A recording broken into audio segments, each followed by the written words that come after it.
twin flame dreams, signs and synchronicities. Are you imagining it, or is it real? There's a strange kind of magic that happens when you meet someone who touches your soul in a way you can't explain. You start seeing signs everywhere, repeating numbers, familiar songs, dreams that feel more real than waking life. You catch a glimpse of their name, their birth date, a shared symbol, and it feels like the universe is whispering, "Pay attention." If you're deep in a twin flame journey, you probably know this feeling well, that heightened awareness where everything seems connected, charged, meaningful. But then another part of you wonders, am I imagining all this? Am I making it up because I miss them? Or is something bigger truly happening here? Let's talk about that.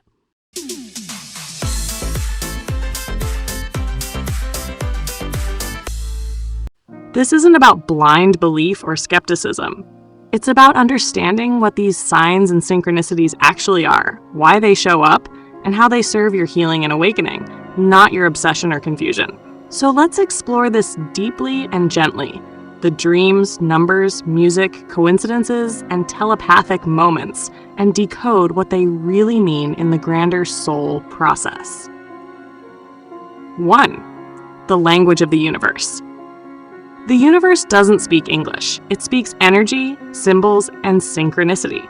When you're connected to someone on a soul level, whether you call them your twin flame, divine counterpart, or mirror soul, your vibration heightens.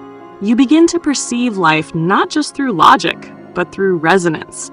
And that resonance begins to magnetize experiences that mirror your internal state. In other words, the outer world starts to echo your inner world. That's why twin flame journeys often come with waves of signs. They're not random. They're reflections of energetic alignment and internal awakening. But here's the key. Signs are not proof of a relationship's outcome. They're guidance for your inner growth. The universe isn't saying, "They're coming back next week." It's saying, "Something in you is shifting. Pay attention to what this is bringing up." 2. The power of synchronicities. A synchronicity is when something in the outer world perfectly aligns with your inner experience, often in a way that feels impossible to plan or predict. Think of synchronicities as winks from the universe, confirmation that you're moving through important energetic lessons or transitions. Some common examples in twin flame journeys include seeing repeating numbers, 1111, 222, 555, etc. Hearing their name or initials repeatedly in random places. Having strangers mention something related to your connection. Songs, phrases, or movie scenes that directly mirror what's happening in your heart. Meeting people who reflect your twin's energy or personality. It's tempting to interpret these as external promises, like signs that union is around the corner. But synchronicities aren't predictive. They're reflective. They're mirrors, not maps. For example, 1111 doesn't mean they'll text you at 11:11. It usually means alignment, that you're awakening to your higher self. 222 often represents balance, harmony, divine timing, not necessarily reunion, but emotional equilibrium. 555 points to change, transformation, release. When you stop chasing signs for answers and start listening to what they're revealing about your current energy, you move from obsession to awareness. 3. Music, messages, and energy waves. Many people on a twin flame path experience songs playing at perfect moments. The same song that once connected you, or lyrics that speak directly to your situation. It might play randomly on shuffle, in a cafe, or through someone else's phone, and it hits you right in the heart. Are you imagining that connection? Probably not. But the message isn't necessarily coming from them. It's coming through you. Music is energy. When your vibration aligns with a particular emotion or memory, your subconscious magnetizes external cues that match that frequency. So if you're missing your twin and a love song comes on, it's not the universe teasing you. It's mirroring your longing back to you, asking you to feel what's still unhealed. Ask yourself, what is this song trying to awaken in me? What emotion is seeking my attention right now? Sometimes the song isn't about them at all. It's about you, about your capacity to love, to forgive, to hope, to open again. 4. Twin flame dreams. The soul's playground dreams are one of the most mysterious and intimate aspects of the twin flame connection. You might dream of them vividly. Conversations, reunions, even conflicts that feel more real than reality. Sometimes you wake up with tears or warmth, as if the meeting truly happened. In many ways, it did. Dreams are the subconscious realm where the soul communicates beyond physical barriers.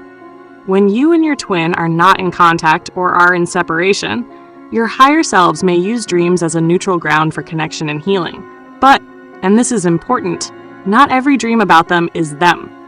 Sometimes it's your own psyche working through unresolved emotion, closure, or release. So instead of asking, was that really them? Ask, what did this dream reveal about where I am emotionally? Did it show you your hope, your fear, your grief, your desire for reunion? Every dream is a mirror for self-awareness. 5. Are you imagining it? This is one of the hardest questions twin flames face, because the journey walks a razor's edge between intuition and projection. You're learning to discern, to trust your inner knowing without slipping into fantasy. Here's a simple distinction that might help. Intuition feels calm, grounded, clear. It may not make logical sense, but it feels neutral, peaceful. Imagination or fear feels charged. It brings anxiety, obsession, or the need to control the outcome. If you feel panicked or desperate for confirmation, pause. Ground yourself. Signs that come from your higher self will never cause you distress. They bring calm, not craving. The truth is, you can't force or fake a twin flame connection, and you also can't deny an authentic one.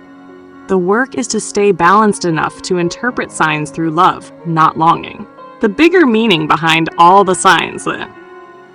So why does the universe use all these symbols, songs, numbers, and dreams in the first place? Because your soul understands the language of experience far more than words. These signs are not random. They're energetic breadcrumbs leading you back to your wholeness. They remind you that you are connected beyond time and space. That healing doesn't mean forgetting, it means integrating. That your intuition is awakening. That love, in its purest form, is not about possession, it's about remembrance. Signs are the soul's way of saying, stay awake, you're not alone, keep going. But once they've served their purpose, once you've learned to trust your connection to the divine, they may fade, and that can be bittersweet. The silence after the signs isn't abandonment, it's graduation. It means you no longer need external validation to trust what you already know within. 7. From obsession to integration. Let's be honest, it's easy to become addicted to signs. To wake up every day looking for a 111, to check songs, to scroll for angel number meanings, but at some point, the universe gently invites you to step away from chasing signs and instead become one. To embody the energy those signs once mirrored. Balance, faith, love, alignment. Because the real purpose of the twin flame journey is not to stay locked in the push-pull of obsession, but to integrate the lesson of union within yourself. When you no longer need to see their name everywhere to feel connected, when you no longer wait for a number sequence to confirm your worth, that's when the signs have fulfilled their purpose. You've internalized the energy. You've become the vibration you were chasing. And ironically, that's often when real-life connection becomes possible again. Not because you're yearning, but because you've returned to wholeness. Rate. How to navigate signs with balance. Here are a few gentle reminders for when the signs feel overwhelming. 1. Ground yourself first. Don't interpret signs from a place of anxiety or need. Take a breath. Feel your feet. Ask, how do I feel right now? 2. Keep a synchronicity journal. Write down what happens, when, and what you were feeling. Over time, you'll notice patterns. Signs often mirror emotional breakthroughs or cycles, not external events. 3. Ask for clarity. You can talk to the universe like a friend. If this is truly a sign for my growth, Please show me in a peaceful, clear way. Then let go. 4. Stay present. Don't live for the signs. Live for the life they're pointing you toward.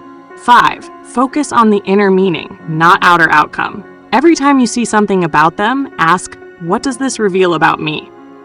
9. The sacred mirror. Ultimately, twin flame signs, synchronicities, and dreams are mirrors. They show you both the depth of your soul and the unhealed parts still calling for love. You might think the universe is showing you them, but it's really showing you. Because your twin flame, whether near or far, is the most powerful mirror your soul will ever meet. Through them, you learn where you abandon yourself, where you withhold love, where you fear intimacy, where you crave validation. And when you heal those wounds, you stop seeking signs for reassurance. Because you've become the reassurance. That's when the journey shifts from longing to awakening. 10. Closing. The truth about what's real. So are the signs, dreams, and synchronicities real? Yes, but not always in the literal way you think. They're energetically real, even if they're symbolically expressed. They're evidence of the invisible threads weaving through your experience, proof that consciousness is intelligent, responsive, alive. But the real magic is not the signs themselves. It's who you become through them. You become attuned to energy. You learn to trust your intuition. You start to live more awake, more aware, more present. And that's the point. The signs are meant to guide you back to the truth that love isn't something you have to chase, decode, or prove. It's something you are. When you embody that truth, the signs no longer feel like messages from the universe. They feel like whispers of the universe, moving through you, because you've become one with it.